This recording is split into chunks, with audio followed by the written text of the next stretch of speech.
सभी साथियों को राम राम। स्वागत है आप सभी का आपके अपने YouTube channel GK GS by Harish Bhardwaj official YouTube channel के अंदर। हमारी जो कंप्यूटर की सीरीज चल रही है उसका एडवांस पार्ट जो है वो स्टार्ट हो चुका है। और यहाँ पर जो है पहला जो टॉपिक मैंने करवाया था वो जो है कौन सा करवाया था, सी लैंग्वेज की जो है मैं थ्योरी करवा चुका हूँ। आई होप आपने सीक्वेंस वाइज उसको देखा होगा।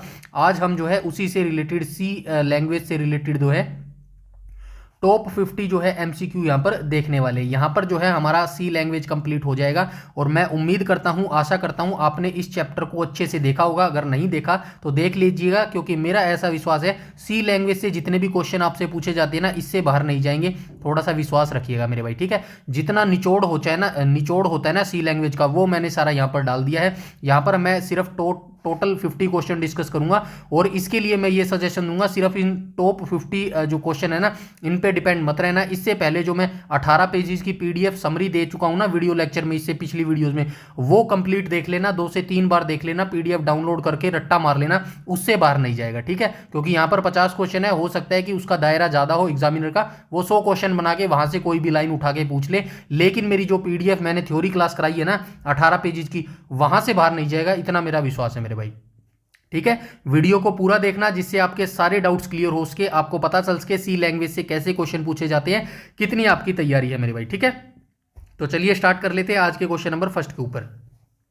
बाकी आपका कोई भी डाउट, क्वेरी, सजेशन हो तो कमेंट सेक्शन में कमेंट करके बता दीजिएगा। पहले क्वेश्चन में पूछा गया सी भाषा का जो आविष्कार है वो किसके द्वारा किया गया था। तो आप सभी जानते हैं सी भाषा का जो आविष्कार है किसने किया था, डेनिस रिची के द्वारा जो है इसका आविष्कार किया गया था। ऑप्शन नंबर बी यहां पर जो है करेक्ट हो जाएगा। 1972 में इसका आविष्कार किया गया था।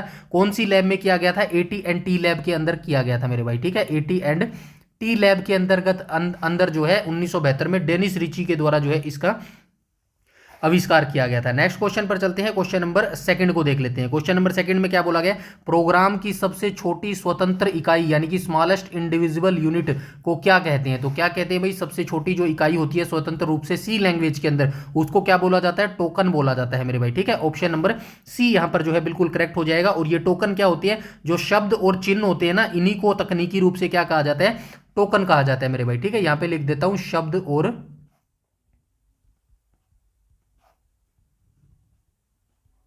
चिन्हों को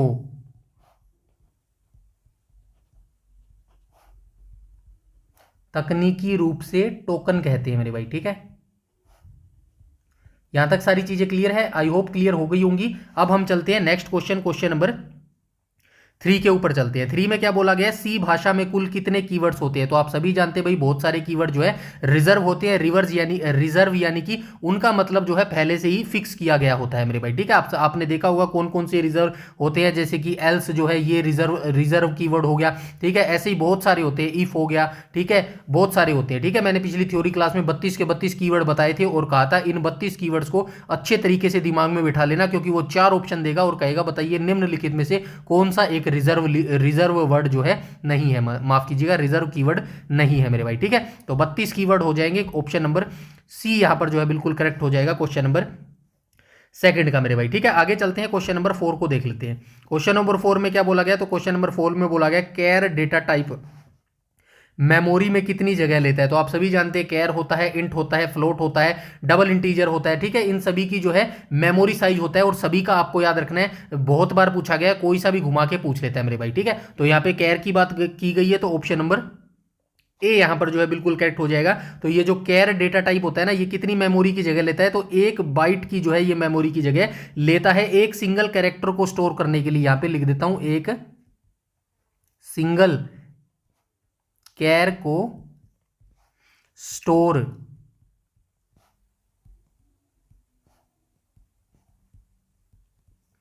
करने के लिए सी में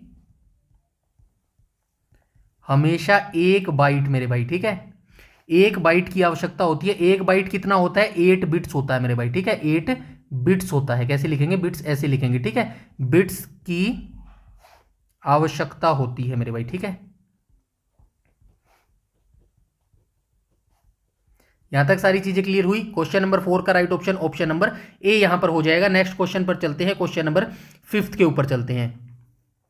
इनमें से कौन सा सिंबल स्टेटमेंट टर्मिनेटर कहलाता है, मतलब स्टेटमेंट जो खत्म करते हैं वो खत्म करने के लिए कौन से सिंबल का जो है यूज किया जाता है, तो ऑप्शन नंबर बी यहां पर बिल्कुल करेक्ट हो जाएगा। जो सेमीकोलन होता है ना, इस सिंबल का उपयोग जो है स्टेटमेंट को ब्रेक करने के लिए किया जाता है, यानी कि स्टेटमेंट को खत्म करने के लिए जो है सेमीकोलन का प्रयोग किया जाता है सी लैंग्वेज के अंदर मेरे भाई। ठीक है, यहां तक सारी चीजें क्लियर है। आगे चलते हैं क्वेश्चन नंबर 6 को चलते हैं मेरे भाई। ठीक है, 6 में क्या बोला गया है, तो 6 के अंदर बोला गया सी प्रोग्राम का निष्पादन यानी कि एग्जीक्यूशन कहां से शुरू होता है। तो आप सभी जानते हैं सी प्रोग्राम का जो निष्पादन है, सी लैंग्वेज का जो एग्जीक्यूशन है, ठीक है, एग्जीक्यूशन है, वो कहां से शुरू होता है, वो हमेशा मेन से शुरू होता है। ठीक है, ऐसे शुरू होता है मेरे भाई। ठीक है, यहां तक सारी चीजें क्लियर है। ऑप्शन नंबर सी यहां पर जो है बिल्कुल करेक्ट हो जाएगा मेरे भाई। ठीक है, तो प्रोग्राम चाहे कितना भी बड़ा हो, उसका रन हमेशा जो है, जो रन होना है ना, जो प्रोग्राम रन होता है वो हमेशा कहां से शुरू होता है, मेन से जो है वो रन होना शुरू होता है मेरे भाई। ठीक है, आगे चलते हैं, क्वेश्चन नंबर 7 को देख लेते हैं। 7 में क्या बोला गया, यकीन मानिएगा ऐसे ही एचएसएससी क्वेश्चन आज तक पूछता है। अगर आप उसकी हिस्ट्री देखेंगे तो मैं देख चुका हूं मेरे भाई। ठीक है, तो ज्यादा इतना पैनिक नहीं होना है या फिर इतना मत सोचना है कि यार ये क्वेश्चन आएंगे या नहीं आएंगे। डेफिनेटली ऐसे ही क्वेश्चन आते हैं मेरे भाई, और आगे भी ऐसे ही आएंगे। ठीक है, आगे चलते हैं क्वेश्चन नंबर 7 में। 7 में क्या बोला गया, फ्लोट डेटा टाइप के लिए किस फॉर्मेट स्पेसिफायर का जो है उपयोग होता है। यकीन मानिएगा एवरीथिंग जो ये क्वेश्चन 50 टॉप बना के लेके आया हूं ना, पिछली थ्योरी क्लास से बनाई है। अगर आप वो थ्योरी क्लास देख लेंगे तो पूरी कंप्लीट सी लैंग्वेज आपकी जो है कंप्लीट हो जाएगी, ऐसा मेरा विश्वास है मेरे भाई। ठीक है, और इसी तरीके से हम आगे जो है C++ लैंग्वेज करने वाले हैं, पाइथन करने वाले हैं। ठीक है, और कौन सी लैंग्वेज बच गई भाई, C++ होगी, जावा भी कर लेते हैं। ठीक है, जावा से भी क्वेश्चन पूछा जाता है। ठीक है, और क्या पूछेंगे, और एक लैंग्वेज और कर लेंगे जो इंपॉर्टेंट होगी, और साथ में हम एक चैप्टर और करेंगे। कौन सा करेंगे, DBMS का करेंगे मेरे भाई। ठीक है, DBMS का चैप्टर करेंगे, अभी तक ये नहीं हुआ है, तो ये चैप्टर जो है हम करने वाले हैं, और सी लैंग्वेज आज हमारा जो है कंप्लीट हो जाएगा मेरे भाई। ठीक है, कंप्यूटर की सीरीज में इतने सब्जेक्ट जो है और हम करने वाले हैं। इसके बाद जो है साइंस हमारी स्टार्ट हो जाएगी मेरे भाई। ठीक है, तो ऐसे ही हम तैयारी करते रहेंगे। आगे चलते हैं, क्वेश्चन नंबर 7 में क्या पूछा गया, फ्लोट डेटा टाइप के लिए जो है किस फॉर्मेट स्पेसिफायर का जो है यूज किया जाता है। तो ऑप्शन नंबर जो है सी यहां पर करेक्ट हो जाएगा। जो है %f का जो है ये यूज किया जाएगा। ये क्या है, स्पेसिफायर है। ठीक है, फॉर्मेट स्पेसिफायर है मेरे भाई, फायर हो जाएगा। ठीक है, राइट ऑप्शन ये हो जाएगा।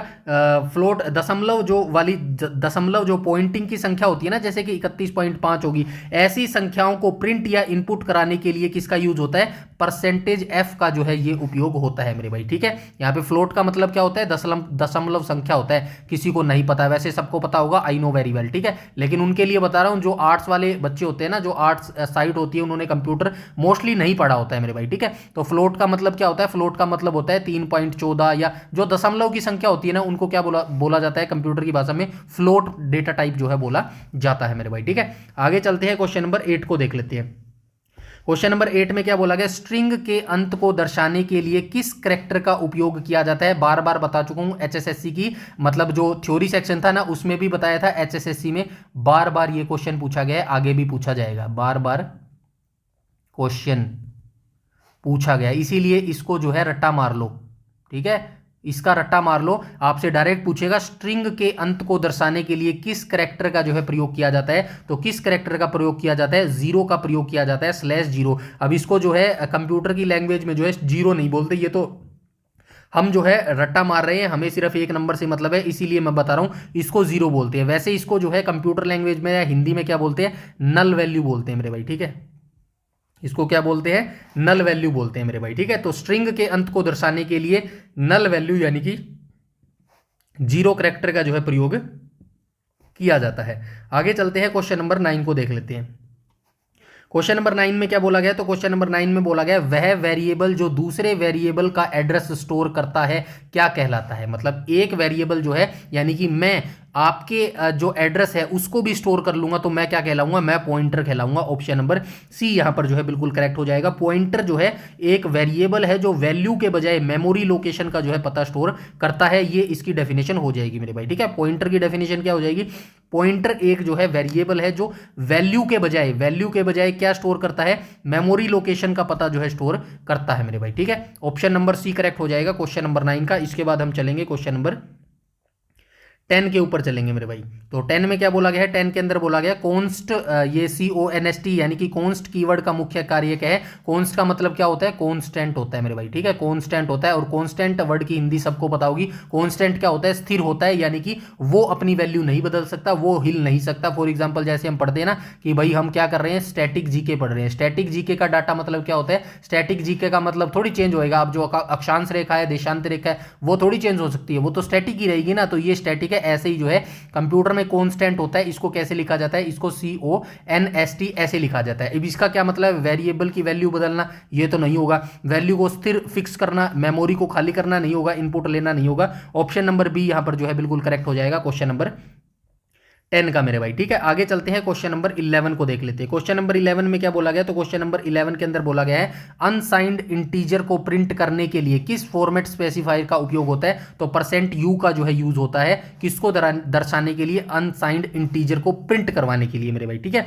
तो अनसाइंड जो ये %u है ना, %u, इसका उपयोग केवल किसको पूर्णांक के लिए होता है, पॉजिटिव के लिए, ठीक है। पॉजिटिव क्या होता है, पॉजिटिव को हिंदी में क्या बोलते हैं, धनात्मक बोलते हैं मेरे भाई, ठीक है। धनात्मक कैसे लिखेंगे, धनात्मक, ठीक है।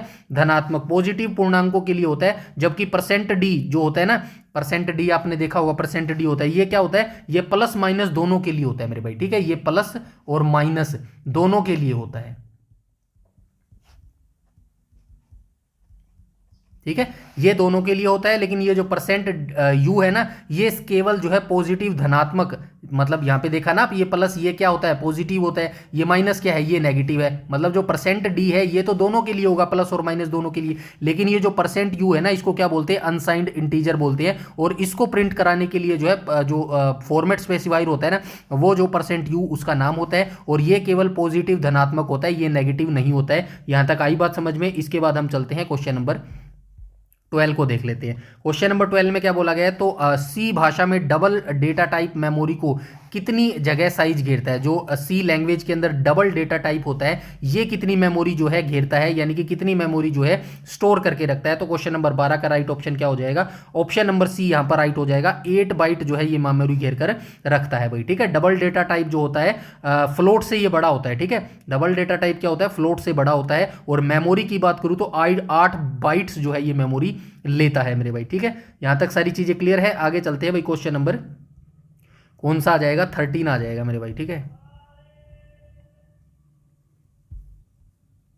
13 में क्या बोला गया, साइज ऑफ किस प्रकार का ऑपरेटर है। तो साइज ऑफ किस प्रकार का ऑपरेटर हो जाएगा, बाइनरी ऑपरेटर नहीं होगा, टेनरी ऑपरेटर नहीं होगा, लॉजिकल नहीं होगा, यूनरी ऑपरेटर जो है ये करेक्ट हो जाएगा। ऑप्शन नंबर बी यहां पर जो है बिल्कुल करेक्ट हो जाएगा। साइज ऑफ एक क्या है, यूनरी ऑपरेटर है, क्योंकि इसके काम के लिए जो है केवल एक ही ऑपरेंड की आवश्यकता होती है, ठीक है। ये आप याद रखना, एक ही ऑपरेंड की जरूरत होती है, ये याद रखना। थ्योरी में भी मैंने बताया था, ठीक है। एक से ज्यादा ऑपरेंड की जरूरत कहाँ होती है, कोई बता सकता है। थ्योरी में मैंने बताया था बाइनरी ऑपरेटर होता है या टर्नरी ऑपरेटर होता है, कोई बताएगा। चलिए थ्योरी देखी थी किसी ने क्लास, तो बताइए इसमें कमेंट सेक्शन के अंदर, ठीक है। आगे चलते हैं, क्वेश्चन नंबर 14 को देख लेते हैं मेरे भाई। 14 में क्या बोला गया है, तो आउटपुट को अगली लाइन, न्यू लाइन पर भेजने के लिए कौन सा एस्केप सीक्वेंस उपयोग होता है। तो आप सभी को पता है /n जो है ये न्यू लाइन के लिए जो है उपयोग होता है। इसके बाद हम आ जाएंगे क्वेश्चन नंबर 15 पे आ जाएंगे। क्वेश्चन नंबर 15 में क्या बोला गया, समान डेटा टाइप वाले एलिमेंट्स के समूह को क्या कहते हैं। आप सभी जानते हैं समान डेटा टाइप के एलिमेंट्स के समूह को क्या बोला जाता है। तो भाई इसको जो है ऑप्शन नंबर सी एरे बोला जाता है मेरे भाई, ठीक है। राइट ऑप्शन क्या हो जाएगा, ऑप्शन नंबर सी हो जाएगा। एक ही प्रकार का डेटा, यहां पे लिख देता हूं, एक ही प्रकार का डेटा। उदाहरण के लिए क्या हो जाएगा, उदाहरण के लिए जो है इंटीजर हो जाएगा, ठीक है। इंट जो है ये एक ही प्रकार का डेटा लेगा और इसको स्टोर करने की सुविधा कौन देता है, एरे देता है मेरे भाई, ठीक है। राइट ऑप्शन क्या हो जाएगा, ऑप्शन नंबर सी यहां पर बिल्कुल करेक्ट हो जाएगा। नेक्स्ट क्वेश्चन पर आ जाएंगे, क्वेश्चन नंबर 16 पर।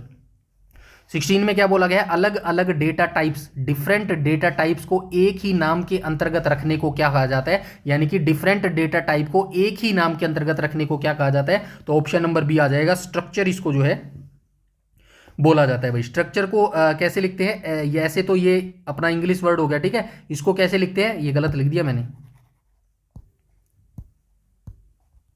STRUCTURE, ठीक है। इसको साइंस कंप्यूटर में कैसे लिखते हैं, STRUCT, स्ट्रक्ट इसको जो है लिखा जाता है। इसका उपयोग तब होता है जब छात्र का नाम क्या है, स्ट्रिंग है मेरे भाई, ठीक है। छात्र का नाम क्या है, स्ट्रिंग हो जाएगा, ठीक है। छात्र का नाम स्ट्रिंग हो जाएगा। रोल नंबर क्या हो जाएगा, रोल नंबर, छात्र का रोल नंबर क्या हो जाएगा, नंबर। ये क्या हो जाएगा, इंट हो जाएगा मेरे भाई, ठीक है। ये इंट हो जाएगा। और फीस क्या हो जाएगी, फीस जो है फ्लोट हो जाएगी मेरे भाई, ठीक है।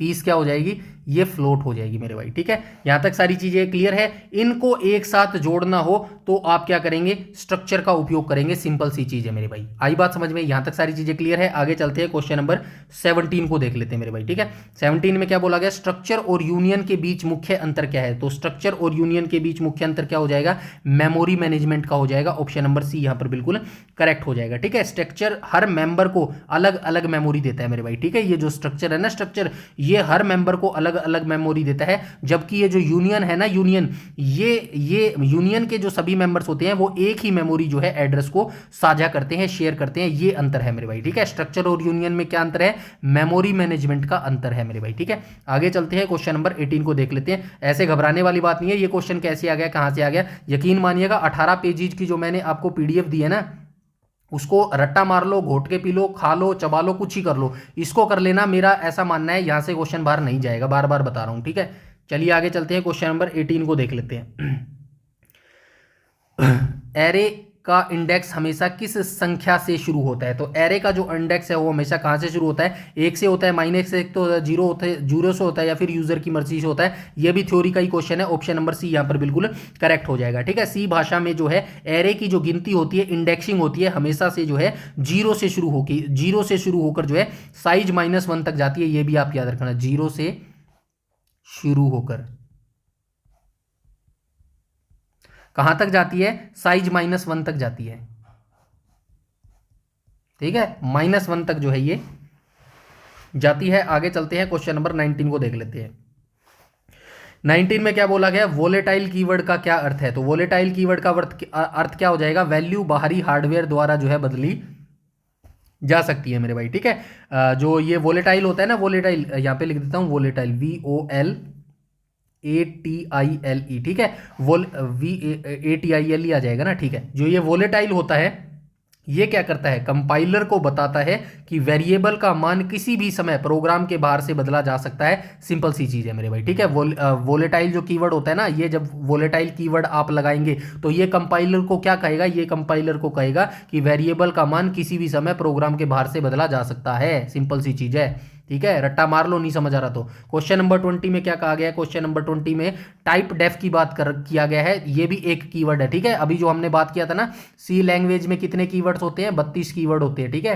कीवर्ड 32 कीवर्ड होते हैं, और कुछ कीवर्ड तो यहीं पे देख लिया, जैसे कि टाइप डेफ हो गया, ठीक है, वोलेटाइल कीवर्ड हो गया। ऐसे बहुत सारे जो है कीवर्ड होते हैं जो 32 कीवर्ड है मेरे भाई, ठीक है। तो टाइप डेफ की बात कर रहे हैं। टाइप डेफ कीवर्ड का उपयोग क्यों किया जाता है, तो इसका उपयोग मेरे भाई किसके लिए किया जाता है, मौजूदा डेटा टाइप को नया नाम एलाइज देने के लिए जो है इसका उपयोग किया जाता है, टाइप डेफ का मेरे भाई, ठीक है। तो टाइप डेफ का उपयोग कोड को आसान बनाने के लिए, किसी डेटा टाइप को जो है अन्य नाम या फिर उपनाम देने के लिए जो है टाइप डेफ का यूज किया जाता है मेरे भाई, ठीक है। मतलब नाम चेंज करने के लिए, उसका उपनाम देने के लिए, कोड को आसान बनाने के लिए मेरे भाई, ठीक है। टाइप डेफ कीवर्ड का जो है उपयोग किया जाता है। ऑप्शन नंबर सी आ जाएगा भाई करेक्ट, ठीक है। मौजूदा डेटा टाइप को नया नाम देने के लिए जो है टाइप डेफ कीवर्ड का उपयोग किया जाता है। उसके बाद चलते हैं क्वेश्चन नंबर 21 में क्या बोला गया है, तो 21 के अंतर्गत बोला गया है सी में लॉन्ग डबल डेटा टाइप का साइज क्या होता है। तो सी लैंग्वेज में लॉन्ग डबल डेटा टाइप जो है उसका साइज क्या होता है, तो राइट ऑप्शन क्या हो जाएगा, तो वैसे तो 10 से अधिक होता है, तो यहाँ पे ऑप्शन नंबर सी के साथ जाएंगे। ऑप्शन नंबर सी यहाँ पर बिल्कुल करेक्ट हो जाएगा, ठीक है। वैसे तो यह कंपाइलर के ऊपर जो है डिपेंड करता है, लेकिन जो सामान्य है, नॉर्मली की बात करूँ ना, तो 10 बाइट या उससे अधिक जगह लेता है। कौन लेता है, लॉन्ग डबल, ठीक है। ये वैसे कंपाइलर के ऊपर इसका जो साइज है ना, वो कंपाइलर के ऊपर डिपेंड करता है, लेकिन अगर नॉर्मल की बात करूं, बेसिक की बात करूं, तो लॉन्ग डबल टाइप जो डेटा साइज है वो कितना लेता है, 10 से अधिक लेता है मेरे भाई, ठीक है, 10 से अधिक लेता है। तो ऑप्शन नंबर सी यहां पर जो है बिल्कुल करेक्ट हो जाएगा। इसके बाद हम चलते हैं क्वेश्चन नंबर 22 के ऊपर। 22 में बोला गया इनमें से कौन सा ऑपरेटर एड्रेस प्राप्त करने के लिए उपयोग होता है, तो कौन सा ऑपरेटर जो है इनमें से ऑपरेटर एड्रेस प्राप्त करने के लिए प्रयोग होता है, तो बी राइट ऑप्शन हो जाएगा। M% जो है इसको बोला जाता है, तो ये सिंबल हो जाएगा, ठीक है, ये सिंबल हो जाएगा और इसको क्या बोला जाता है, इसको जो है M% बोला जाता है मेरे भाई, ठीक है, इसको क्या बोला जाता है, M% बोला जाता है। और इस सिंबल का प्रयोग, किस सिंबल का प्रयोग, इस सिंबल का जो प्रयोग है एड्रेस ऑफ ऑपरेटर के रूप में वेरिएबल का मेमोरी पता जानने के लिए जो है किया जाता है मेरे भाई, ठीक है। आगे चलते हैं, क्वेश्चन नंबर 23 को देख लेते हैं। हेक्साडेसिमल कांस्टेंट की पहचान क्या है, ठीक है, हेक्साडेसिमल कांस्टेंट की जो पहचान क्या हो जाएगी, यह 0 से शुरू होता है, OX से शुरू होता है, डॉलर से शुरू होता है या फिर हैशटैग से शुरू होता है। तो क्वेश्चन नंबर 23 का राइट ऑप्शन क्या हो जाएगा, ऑप्शन नंबर बी यहां पर जो है बिल्कुल करेक्ट हो जाएगा, ठीक है। 0x से जो है ये शुरू होता है। सी में हेक्साडेसिमल संख्याओं को दर्शाने के लिए उनके आगे जो है 0x लगाया जाता है मेरे भाई, ठीक है, ये आप याद रखना, 0x आ जाएगा, ठीक है, 0x से जो है ये स्टार्ट होते हैं मेरे भाई। आगे चलते हैं, क्वेश्चन नंबर 24 को देख लेते हैं। 24 में बोला गया है ऑक्टल कांस्टेंट की शुरुआत किस अक्षर ये से अंक से होती है, तो राइट ऑप्शन क्या हो जाएगा, right option option number A हो जाएगा, 0 से जो है इसकी शुरुआत होती है मेरे भाई, ठीक है। कोई संख्या केवल 0 से होती है, जैसे 0 12 हो जाएगी ना, तो उसे ऑक्टल नंबर माना जाता है मेरे भाई, ठीक है। यहां तक सारी चीजें क्लियर है। आगे चलते हैं, बता दिया गया इसका 0 हो जाएगा, ठीक है मेरे भाई, ऑप्शन नंबर ए करेक्ट हो जाएगा क्वेश्चन नंबर 24 का, ठीक है। याद रखना भाई 0 से स्टार्ट होती है कौन सी संख्या, ऑक्टल कांस्टेंट की जो शुरुआत है वो किससे शुरू होती है, 0 से शुरू होती है मेरे भाई, ठीक है। आगे चलते हैं, क्वेश्चन नंबर 25 को देख लेते हैं। 25 में क्या बोला गया, ईनम का पूरा नाम क्या है और यह क्या करता है, तो ईनम की जो है फुल फॉर्म यहाँ पे पूछी गई है, तो कौन सी हो जाएगी, राइट ऑप्शन जो है ऑप्शन नंबर बी यहाँ पर बिल्कुल करेक्ट हो जाएगा।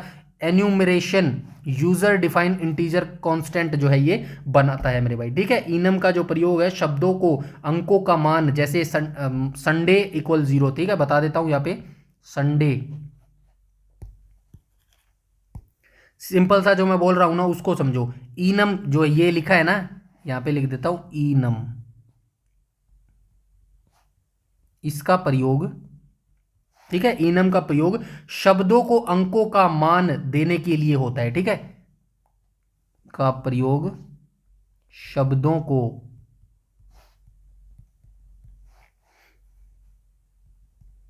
अंकों का मान देने के लिए होता है, ठीक है। डेफिनेशन समझ आई। अब फॉर एग्जांपल जैसे के लिए उदाहरण की बात करूं तो कैसे मान देने के लिए क्या कहा गया है, शब्दों को अंकों का मान, यानी कि संडे, संडे है ना, इक्वल 0, ठीक है, ये करने के लिए जो है इनम का प्रयोग किया जाता है मेरे भाई, ठीक है। यहां तक सारी चीजें क्लियर है, आई होप यहां तक सारी चीजें क्लियर हो जाएंगी मेरे भाई, ठीक है। आगे चलते हैं, क्वेश्चन नंबर 26 को देख लेते हैं। 26 में क्या बोला गया, पॉइंटर को डिक्लेयर करने के लिए किस चिन्ह का प्रयोग होता है, तो पॉइंटर को डिक्लेयर करने के लिए जो है स्टार का प्रयोग होता है, ऑप्शन नंबर सी यहां पर बिल्कुल करेक्ट हो जाएगा, ठीक है। इसको क्या बोला जाता है, एस्ट्रिक बोला जाता है, ठीक है, ASTERIS के, ठीक है, एस्ट्रिक्स इसको बोला जाता है, ठीक है। एस्ट्रिक्स का उपयोग यह बताने के लिए किया जाता है कि यह एक पॉइंटर वेरिएबल है मेरे भाई, ठीक है। यही यहाँ पे कहा गया, पॉइंटर को डिक्लेयर करने के लिए किस चिन्ह का प्रयोग किया जाता है, तो स्टार का प्रयोग किया जाता है, ठीक है। आगे चलते हैं, क्वेश्चन नंबर 27 को देख लेते हैं। 7 में क्या बोला गया, यदि कांस्टेंट इंट a इक्वल 5 लिखा है और हम a इक्वल 10 करें तो क्या होगा, क्या होगा, कोई बता सकता है इसका आंसर कमेंट सेक्शन में। चलिए इसका आंसर जो है आप मुझे कमेंट सेक्शन में कमेंट करके बताएंगे। अगर नहीं भी बताते, नहीं भी पता तो कोई दिक्कत नहीं है, कमेंट सेक्शन में ये बता देना, ये लिख देना क्वेश्चन जो 27 का आंसर है वो बता दीजिए, ठीक है, वो आंसर बता दो, मैं वहां पर लिखकर बता दूंगा, ठीक है। फिर भी आप एक बार ट्राई कीजिएगा इसको, ठीक है। क्वेश्चन नंबर 27 को, क्वेश्चन नंबर 28 पर चलते हैं। 28 में क्या बोला गया है, तो 28 के अंतर्गत बोला गया है प्रिंट एफ और स्कैन एफ किस प्रकार के फंक्शन है, तो प्रिंट एफ और जो स्कैन एफ है ये किस प्रकार के फॉर्मेट हो जाएंगे, फॉर्मेटेड जो है प्रकार के ये फंक्शन हो जाएंगे मेरे भाई, ठीक है। प्रिंट एफ और जो स्कैन एफ है इन्हें फॉर्मेटेड कहा जाता है क्योंकि इनमें डेटा का जो फॉर्मेट है, डेटा का जो फॉर्मेट होता है ना, डेटा का फॉर्मेट कैसे लिखेंगे, फॉर्मेट, ये किस तरीके से होता है, ऐसा होता है %d या फिर क्या होता है %c होता है मेरे भाई, ठीक है, %c होता है, ठीक है। इस फॉर्मेट में होता है मेरे भाई, ठीक है, ये बताना पड़ता है, ठीक है, इन्हें फॉर्मेटेड कहा जाता है, ठीक है। तो प्रिंट एफ और स्कैन एफ जो है ये किस प्रकार के फंक्शन है, फॉर्मेटेड प्रकार के ये फंक्शन हो जाएंगे। आगे चलते हैं क्वेश्चन नंबर 29, और 29 में क्या बोला गया है, गेट केयर फंक्शन एक समय में कितने कैरेक्टर इनपुट ले सकता है। तो ये जो गेट केयर फंक्शन है ये एक समय में कितने कैरेक्टर जो है इनपुट ले सकता है, तो केवल एक सिंगल जो है ये कैरेक्टर इनपुट ले सकता है मेरे भाई, ठीक है। गेट केयर क्या है, जैसे अभी हमने देखा ना, कहाँ गया ये रहा, चलिए यहीं पे लिख देता हूं, यहाँ पे आपको समझ आएगा, ठीक है। यहाँ पे क्या लिख देता हूं, प्रिंट एफ और स्कैन एफ। स्कैन एफ ये किस तरह के हैं, ये फॉर्मेटेड है मेरे भाई, ठीक है, ये फॉर्मेटेड है। अब जरूरी थोड़ी आपसे यही पूछा जाएगा प्रिंट एफ और स्कैन एफ बताओ किस प्रकार के फंक्शन है, फॉर्मेटेड प्रकार के। आपसे ये भी तो पूछ सकता है, बताइए ये जो गेट केयर है, गेट केयर है, ये किस प्रकार का फंक्शन है, ठीक है। तो गेट केयर आप क्या बताएंगे, अनफॉर्मेटेड मेरे भाई, ठीक है, अनफॉर्मेटेड प्रकार का जो है ये फंक्शन हो जाएगा मेरे भाई, ठीक है। केवल एक सिंगल जो है एक समय में करेक्टर जो है इनपुट ले सकता है, कौन ले सकता है, इन गेट केयर ले सकता है मेरे भाई, ठीक है। आगे चलते हैं क्वेश्चन नंबर 30 को देख लेते हैं। 30 में क्या बोला गया, 30 के अंदर बोला गया हॉरिजॉन्टल टैब के लिए कौन सा सिंबल है। तो हॉरिजॉन्टल टैब के लिए कौन सा सिंबल हो जाएगा, /t हो जाएगा। ऑप्शन नंबर सी यहां पर बिल्कुल करेक्ट हो जाएगा। /t का उपयोग जो है आउटपुट में 8 स्पेस जितनी खाली जगह छोड़ने के लिए किया जाता है मेरे भाई, ठीक है। /t करेंगे ना तो एक समय में जो है 8 स्पेस जितनी खाली जगह छोड़ देगा। वैसे अगर आप स्पेस बार से करेंगे, पहला एक स्पेस दबाएंगे, फिर 2 दबाएंगे, 3 दबाएंगे, 8 बार आपको स्पेस दबाना पड़ेगा जो है, तब जाके 8 स्पेस जितनी जगह खाली छोड़ेगा। लेकिन अगर आप /t करेंगे तो डायरेक्ट जो है 8 स्पेस जितनी जो है खाली जगह छोड़ने के लिए किया जाता है, किसका प्रयोग, /t का प्रयोग मेरे भाई, ठीक है। आगे चलते हैं क्वेश्चन नंबर 31 को देख लेते हैं मेरे भाई। 31 में क्या बोला गया, 31 में बोला गया है सी भाषा में मेन किस प्रकार का शब्द है। तो सी भाषा में जो मेन है ये किस प्रकार का शब्द हो जाएगा, ये आइडेंटिफायर हो जाएगा, ठीक है, आइडेंटिफायर फंक्शन हो जाएगा मेरे भाई, ठीक है। तो ये जो मेन एक फंक्शन का नाम है, ये जो मेन है ना, मेन यहाँ पे आइडेंटिफायर लिखा गया ना, यहाँ पे लिखो ये मेन है, मेन, ठीक है। ये मेन फंक्शन क्या है, तो मेन एक फंक्शन का नाम है जिसे यूजर नहीं बल्कि भाषा के मानक द्वारा निर्धारित किया गया है, ठीक है। ये जो यूजर होता है ना, जो कोड लिखता है, वो नहीं इसको निर्धारित करता है, इसको पहले से ही भाषा के मानक द्वारा जो है निर्धारित किया गया है। लेकिन टेक्निकल रूप से ये एक क्या है, आइडेंटिफायर की श्रेणी में आता है, ठीक है। ये किसकी श्रेणी में आता है, आइडेंटिफायर की श्रेणी में आता है मेरे भाई, ठीक है। यहां तक सारी चीजें क्लियर हुई। आगे चलते हैं क्वेश्चन नंबर 32 को देख लेते हैं। 32 में बोला गया स्क्रीन पर डबल कोट प्रिंट करने के लिए किस एस्केप सीक्वेंस का प्रयोग होता है। मतलब कि ऐसे बोल रहा है ये हरीश ने ऐसे लिख दिया, इसके आगे डबल कोट्स लगा दिया, तो इसको प्रिंट कराने के लिए किस एस्केप सीक्वेंस का जो है उपयोग किया जाता है। क्वेश्चन नंबर 32 का राइट ऑप्शन क्या हो जाएगा, ऑप्शन नंबर ए यहां पर बिल्कुल करेक्ट हो जाएगा मेरे भाई, ठीक है। सी में स्ट्रिंग खुद डबल कोट्स में जो है लिखा जाता है, ठीक है ना, ये आप याद रखना, ऐसे जो ये लिखा गया ना, ये डबल कोट्स है मेरे भाई, ठीक है, ऐसे जो लिखा जाता है, ठीक है। आगे चले, आई होप यहां तक सारी चीजें जो है क्लियर हो गई होगी। इसके बाद हम चलते हैं क्वेश्चन नंबर 33 को देख लेते हैं। क्वेश्चन नंबर 33 में क्या बोला गया, C89 स्टैंडर्ड को और किस नाम से जाना जाता है। तो C89 स्टैंडर्ड को जो है किस नाम से जाना जाता है, तो ऑप्शन नंबर जो है राइट आंसर क्या हो जाएगा, बी हो जाएगा, आंसी सी इसका जो है बिल्कुल करेक्ट हो जाएगा, ठीक है। आंसी की फुल फॉर्म आप जरूर बताइएगा मुझे कमेंट सेक्शन में, क्योंकि थ्योरी क्लास में मैं आपको बता के आऊँ। ए का मतलब अमेरिकन हो जाएगा, ठीक है, बाकी आगे तीनों की आप जरूर मुझे बताएंगे। क्वेश्चन नंबर 33 का राइट ऑप्शन क्या हो जाएगा, ऑप्शन नंबर बी यहाँ पर बिल्कुल करेक्ट हो जाएगा। 1989 में आंसी यानी कि अमेरिकन नेशनल स्टैंडर्ड इंस्टीट्यूट, कोई बात नहीं मैंने ही बता दी, ने सी का पहला आधिकारिक मानक जो है जारी किया था, जिसे आंसी सी या क्या कहा गया था, C89 कहा गया था मेरे भाई, ठीक है। यहां तक सारी चीजें क्लियर है। आगे चलते हैं भाई क्वेश्चन नंबर 34 पर। 34 में क्या बोला गया, इनमें से कौन सा डेटा टाइप यूजर डिफाइन श्रेणी में आता है। तो यूजर डिफाइन यानी कि यूजर उसको जो है डिफाइन कर सकता है मेरे भाई, ठीक है। तो राइट ऑप्शन क्या हो जाएगा, ऑप्शन नंबर सी आ जाएगा, स्ट्रक्ट आ जाएगा, स्ट्रक्ट यानी कि स्ट्रक्चर आ जाएगा, ठीक है। स्ट्रक्चर यूजर को अपनी जरूरत के अनुसार नया डेटा टाइप बनाने की अनुमति देता है, इसीलिए जो है स्ट्रक्चर क्या है, यूजर डिफाइंड की श्रेणी में आता है मेरे भाई, ठीक है। ऑप्शन नंबर सी यहां पर बिल्कुल करेक्ट हो जाएगा। नेक्स्ट क्वेश्चन पर चलते हैं, क्वेश्चन नंबर 35 पर। 35 में क्या बोला गया, लॉन्ग इंटीजर के लिए सही फॉर्मेट स्पेसिफायर कौन सा हो जाएगा। तो लॉन्ग इंटीजर के लिए सही फॉर्मेट स्पेसिफायर हो जाएगा, ऑप्शन नंबर सी LD हो जाएगा, %LD राइट ऑप्शन हो जाएगा मेरे भाई, ठीक है। लॉन्ग डेसिमल इसको बोला जाता है, %LD को क्या बोला जाता है, लॉन्ग डेसिमल बोला जाता है। ठीक है, लॉन्ग डेसिबल इसको बोला जाता है। आगे चलते हैं क्वेश्चन नंबर 36 के ऊपर। 36 में बोला गया है सी भाषा में एक स्टेटमेंट में एक से अधिक वेरिएबल को अलग अलग करने के लिए किसका प्रयोग होता है। तो सी भाषा यानी कि सी लैंग्वेज के अंदर एक स्टेटमेंट में एक से अधिक वेरिएबल को अलग अलग करने के लिए किसका प्रयोग होता है। तो किसका प्रयोग होता है, कोमा का प्रयोग होता है। ऑप्शन नंबर सी यहां पर बिल्कुल करेक्ट हो जाएगा। कैसे, जैसे कि ए, बी और सी मेरे भाई। ठीक है, कोमा का उपयोग वेरिएबल को पृथक यानी कि सेपरेट करने के लिए किया जाता है, ऐसे आप याद रखेंगे मेरे भाई। ठीक है, आगे चलते हैं क्वेश्चन नंबर 37 को देख लेते हैं। शॉर्ट इंट मेमोरी कितनी जगह लेती है, 2 बाइट मेमोरी लेती है मेरे भाई। ठीक है, शॉर्ट इंटीजर जो है बेसिकली जो है कितनी मेमोरी घेरती है, 2 बाइट्स घेरती है। अगर बिट्स आपसे पूछता भाई कितनी बिट्स लेती है, एक बिट्स कितनी लेती है, 8 लेती है। 8 लेती है तो 8 और 8 कितनी हो जाएंगी, 16 हो जाएगी मेरे भाई। ठीक है, 16 बिट्स की ये जगह लेती है। आगे चलते हैं क्वेश्चन नंबर 38 पर। 38 में बोला गया लिनक्स कर्नल का विकास किस वर्ष और किस भाषा में हुआ था। लिनक्स कर्नल का विकास जो है सी लैंग्वेज के अंदर हुआ था, और कब हुआ था, 1991 में हुआ था मेरे भाई। ठीक है, लिनक्स कर्नल का जो आविष्कार है 1991 में लाइनेक्स टोरवाल्ड्स द्वारा जो है सी भाषा में लिखा गया था मेरे भाई। ठीक है, आगे चलते हैं क्वेश्चन नंबर 39 पर। 39 में क्या बोला गया, किसी वेरिएबल का नाम इनमें से किससे शुरू नहीं हो सकता। तो वेरिएबल का जो नाम होता है वो किससे शुरू नहीं हो सकता, तो ये जो है अंक डिजिट नंबर से जो है ये शुरू नहीं हो सकता। ऑप्शन नंबर सी यहां पर बिल्कुल करेक्ट हो जाएगा। ठीक है, जो सी लैंग्वेज के रूल और रेगुलेशन होता है ना, यानी कि जो नियम होते हैं सी लैंग्वेज के जो नियम है उनके अनुसार वेरिएबल का जो नाम है किसी भी नंबर से शुरू नहीं हो सकता, यानी कि 0 से 9 तो नंबर से जो है आप कोई भी वेरिएबल शुरू नहीं कर सकते मेरे भाई। ठीक है, क्वेश्चन नंबर 40 को देख लेते हैं। 40 में क्या बोला गया है, प्रिंट एफ फंक्शन का उपयोग किस कार्य के लिए किया जाता है। तो आप सभी जानते हैं प्रिंट करवाने के लिए किया जाता है। प्रिंट करवाने के लिए किया जाता है तो आउटपुट दिखाने के लिए किया जाता है। ऑप्शन नंबर बी यहां पर बिल्कुल करेक्ट हो जाएगा मेरे भाई। ठीक है, आगे चलते हैं क्वेश्चन नंबर 41। 41 में क्या बोला गया, तो 41 के अंदर बोला गया है स्कैनएफ फंक्शन में वेरिएबल के नाम से पहले एंड क्यों लगाया जाता है। तो स्कैनएफ फंक्शन में जो है वेरिएबल के नाम से एंड पहले जो है ये क्यों लगाया जाता है, तो ऑप्शन नंबर बी आ जाएगा, मेमोरी एड्रेस बताने के लिए जो है इसका यूज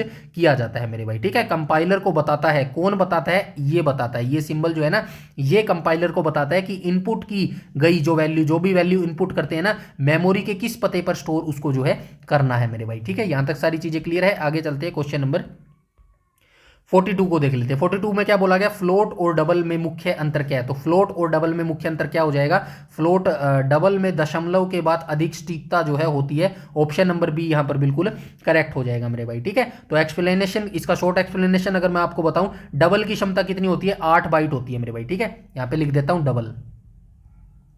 ठीक है, डबल की जो संख्या होती है कितनी होती है, क्षमता 8 बाइट होती है मेरे भाई। ठीक है, 8 बाइट होती है, जिसमें दशमलव के बाद 15 से 17 अंकों तक जो है सटीक मान दिया जा सकता है मेरे भाई। ठीक है, तो याद रखना डबल में जो है दशमलव के बाद अधिक सटीकता जो है होती है। क्वेश्चन नंबर 42 का राइट ऑप्शन क्या हो जाएगा, ऑप्शन नंबर बी यहां पर बिल्कुल करेक्ट हो जाएगा। नेक्स्ट क्वेश्चन पे आ जाएंगे, क्वेश्चन नंबर 43 पर। 43 में क्या बोला गया, स्टैंडर्डाइजेशन कमेटी द्वारा 1999 में कौन सा वर्जन जारी किया गया था। तो कौन सा वर्जन जारी किया गया था, C99 जो है ये वर्जन जारी किया गया था मेरे भाई। ठीक है, 1999 में जो है नया वर्जन आया था C99 इसको बोला जाता था, और इसमें जो है कुछ नए फीचर्स जोड़े गए थे, जैसे कि बुल जोड़ा गया था। ठीक है, बुल का मतलब क्या है, यहाँ पे बुलियन जो है ये फीचर जो है C99 वर्जन के अंदर जोड़ा गया था मेरे भाई। ठीक है, आगे चलते हैं। क्वेश्चन नंबर 44 में बोला गया है पुट्स फंक्शन का उपयोग किसके लिए किया जाता है। तो पुट्स फंक्शन का उपयोग जो है पूरी स्ट्रिंग प्रिंट कराने के लिए जो है किया जाता है। ऑप्शन नंबर बी यहां पर बिल्कुल जो है करेक्ट हो जाएगा। ठीक है, पुट्स जो है ये कैसा फंक्शन है, अनफॉर्मेटेड फंक्शन है भाई, याद रखना। ठीक है, पुट्स जो फंक्शन है ये कैसा फंक्शन है, अनफॉर्मेटेड आ जाएगा मेरे भाई। ठीक है, फॉर्मेटेड ऊपर देख चुके हैं ना, यहां पे लिख देता हूं पहले, अनफॉर्मेटेड फंक्शन है ये मेरे भाई। ठीक है, अनफॉर्मेटेड फंक्शन। और फॉर्मेटेड फंक्शन कौन से बताए थे मैंने अभी थोड़ी देर पहले, फॉर्मेटेड फंक्शन। तो ये मैंने कौन से बताए थे, प्रिंटएफ बताया था और स्कैनएफ बताया था। ठीक है, प्रिंटएफ और स्कैनएफ, ये याद रखना, पूछेगा ये। ठीक है ना, तो right option option number B यहां पर बिल्कुल करेक्ट हो जाएगा। नेक्स्ट क्वेश्चन पर चलते हैं, क्वेश्चन नंबर 45 पर। 45 में क्या बोला गया, बैकलैश सिंबल को स्क्रीन पर प्रिंट करने के लिए क्या लिखेंगे। ठीक है, अगर बैकलैश सिंबल को स्क्रीन पर प्रिंट करने के लिए जो है क्या लिखना हमें पड़ेगा, तो राइट ऑप्शन जो है ऑप्शन नंबर बी आ जाएगा। ऐसे आपको लिखना पड़ता है मेरे भाई, ठीक है। एक एक एक एस्केप जो करेक्टर है इसे प्रिंट कराने के लिए जो है 2 बार स्लैश लिखना पड़ता है मेरे भाई, ठीक है। ये आप याद रखना, ठीक है। तो सिंगल करेक्टर यहाँ पे जो है ये आ जाएगा मेरे भाई, ठीक है। ऑप्शन नंबर बी यहाँ पर बिल्कुल करेक्ट हो जाएगा।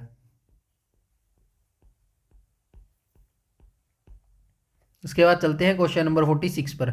46 में क्या बोला गया, एनुमरेशन इनम में डिफॉल्ट रूप से पहली वैल्यू क्या होती है। तो पहली वैल्यू क्या होती है, तो ये होती है भाई 0 होती है, ठीक है ना। ऑप्शन नंबर सी यहाँ पर बिल्कुल करेक्ट हो जाएगा। कोई वैल्यू असाइन ना करें, फॉर एग्जाम्पल के लिए जो है हम कोई भी वैल्यू असाइन ना करें तो इनम की गिनती जो है हमेशा 0 से स्टार्ट होती है। इसीलिए बोल रहा है इनम में डिफॉल्ट रूप से जो है पहली वैल्यू क्या होती है, तो पहली वैल्यू जो है 0 होती है मेरे भाई, समझ गए। अगर हम कोई भी वैल्यू नहीं डालेंगे ना तो वो हमेशा गिनती कहाँ से शुरू करेगा, 0 से शुरू करेगा इनम मेरे भाई, ठीक है। आगे चलते हैं क्वेश्चन नंबर 47 पर।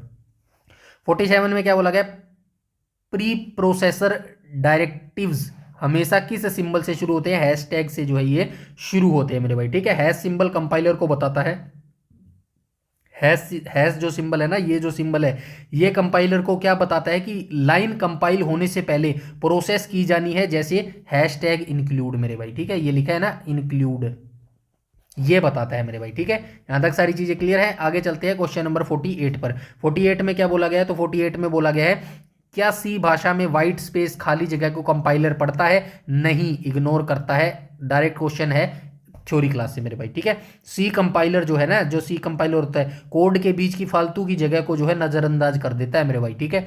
आगे चलते हैं क्वेश्चन नंबर 49 पर। 49 में भाई ये लैंग्वेज हम करेंगे, पाइथन करेंगे, ठीक है ना। चलिए आते हैं क्वेश्चन नंबर 49 पर। 49 में क्या बोला गया, सी भाषा की ऐतिहासिक जननी किसे माना जाता है। तो आप सभी जानते हैं सबसे पहले कौन सी भाषा आई थी, एल्गोल आई थी मेरे भाई, ठीक है। एल्गोल आई थी मेरे भाई, ठीक है ना। और ये कब आई थी, 1960 में आई थी मेरे भाई, ठीक है। 1960 में जो है ये आई थी और यहीं से जो है सी विकास की नींव पड़ी थी मेरे भाई, ठीक है। इसी को जो है जननी बोला जाता है, यानी कि मदर लैंग्वेज बोला जाता है, किसकी, सी लैंग्वेज की मेरे भाई, ठीक है ना। ये आप याद रखेंगे मेरे भाई, ठीक है। अगर आपने थ्योरी क्लास पढ़ी होगी ना तो पूरा सीक्वेंस मैंने बताया था, कहां से कहां तक, एल्गोल से लेके सी तक मैंने आपको बताया था। पता है तो फटाफट बता दो कमेंट सेक्शन के अंदर मेरे भाई। आज का लास्ट क्वेश्चन देख लेते हैं, क्वेश्चन नंबर 50 को देख लेते हैं। क्वेश्चन नंबर 50 में क्या बोला गया है, आज के समय में सी का सबसे आधुनिक लेटेस्ट वर्जन कौन सा उपयोग हो रहा है, यानी कि वर्तमान में 2026 में हम कौन सा वर्जन यूज कर रहे हैं, C18 जो है यूज कर रहे हैं मेरे भाई, ठीक है। और ये वर्जन कब आया था, 2018 में जो है ये वर्जन आया था मेरे भाई, ठीक है। तो यहाँ पर जो है सारा हमारा सी लैंग्वेज खत्म हो चुका है। नीचे मैंने आंसर की भी आपको दे दिया है। बस आपसे इतनी ही रिक्वेस्ट है, इस वीडियो को पूरा अंत तक देखो, 2 से 3 बार देख लो, सी लैंग्वेज से आपका क्वेश्चन नहीं गलत होगा मेरे भाई, ठीक है। इस PDF को डाउनलोड कर लेना, कहां पर मिलेगी आपको, टेलीग्राम चैनल पर जो है इसका लिंक आपको मिल जाएगा। बस वही पुरानी चीज है, मेरे लिए आपको सिर्फ एक काम करना है, वीडियो को लाइक और शेयर कर दिया करो और ऐसे ही अपनी तैयारी करते रहो। वो लोग अपने सिलेक्शन से बहुत दूर हो चुके हैं जिन्होंने अपना फ्लो तोड़ दिया है, जिन्होंने अपनी जो है कंसिस्टेंसी को ब्रेक कर दिया है मेरे भाई, ठीक है। आपको नहीं करना है ऐसा काम, आज नहीं तो कल आपका एग्जाम हो ही जाएगा मेरे भाई, ठीक है। तो अपनी तैयारी में लगे रहो, अपनी जो है जीत की इंजॉय या फिर खुशी मनाने के लिए बेताब रहिएगा। सिलेक्शन के बाद आपको बहुत मौका मिलेगा मेरे भाई, ठीक है। बाकी देखने वाले तो देखते ही रहेंगे, जैसे आज देख रहे हैं, क्या देख रहे हैं, यूट्यूब पर देख रहे हैं कि भाई एग्जाम डेट आई या नहीं आई, कोई नई अपडेट आई या नहीं आई, हिम्मत सर ने जो है एक्स मतलब जो ट्विटर है उस पर क्या कोई पोस्ट की या नहीं की, उसी में टाइम लग जाना है ऐसे बच्चों का, ठीक है। आपको ऐसे चीज़ों में टाइम वेस्ट नहीं करना। जो भी ऑफिशियल आएगा मेरे चैनल पर मैं ऑफिशियली डालता हूँ मेरे भाई, समझ गए मेरी बात। जो भी आएगा आपको पता चल जाएगा। हो सकता है एट ए टाइम आपको न्यूज़ ना मिले, 1 या 2 घंटे या फिर थोड़ी देर के बाद मिले, लेकिन मिल जरूर जाएगी मेरे भाई, ठीक है। तो इस पैनिक या फिर इस चीज़ में जो है अपना टाइम वेस्ट मत करना कि बार बार यूट्यूब चला के देख लूँ कुछ नया अपडेट आया या नहीं आया। आप बस अपनी किताबों में खो जाओ मेरे भाई, समझ रहे हो। चलिए आज के वीडियो में इतना ही मिलते हैं। आज संडे था तो आज हमारी इंडिया जीके की क्लास नहीं आई है। मंडे को दोबारा जो है इंडिया जीके आ जाएगी और वहां पर जो है इस हफ्ते भी हमारा क्या चलेगा, ज्योग्राफी का पार्ट चलेगा। तो इस हफ्ते के ज्योग्राफी के पार्ट नेक्स्ट जो मंडे आएगा वहां से हमारा दोबारा हिस्ट्री का पार्ट स्टार्ट हो जाएगा मेरे भाई, ठीक है। तो अपनी तैयारी अच्छे से करते रहो, लगातार तैयारी करते रहो और चैनल को थोड़ा सा शेयर भी कर दो मेरे भाई, ठीक है। तो इस वीडियो में इतना ही, मिलते हैं नेक्स्ट वीडियो में, तब तक के लिए धन्यवाद।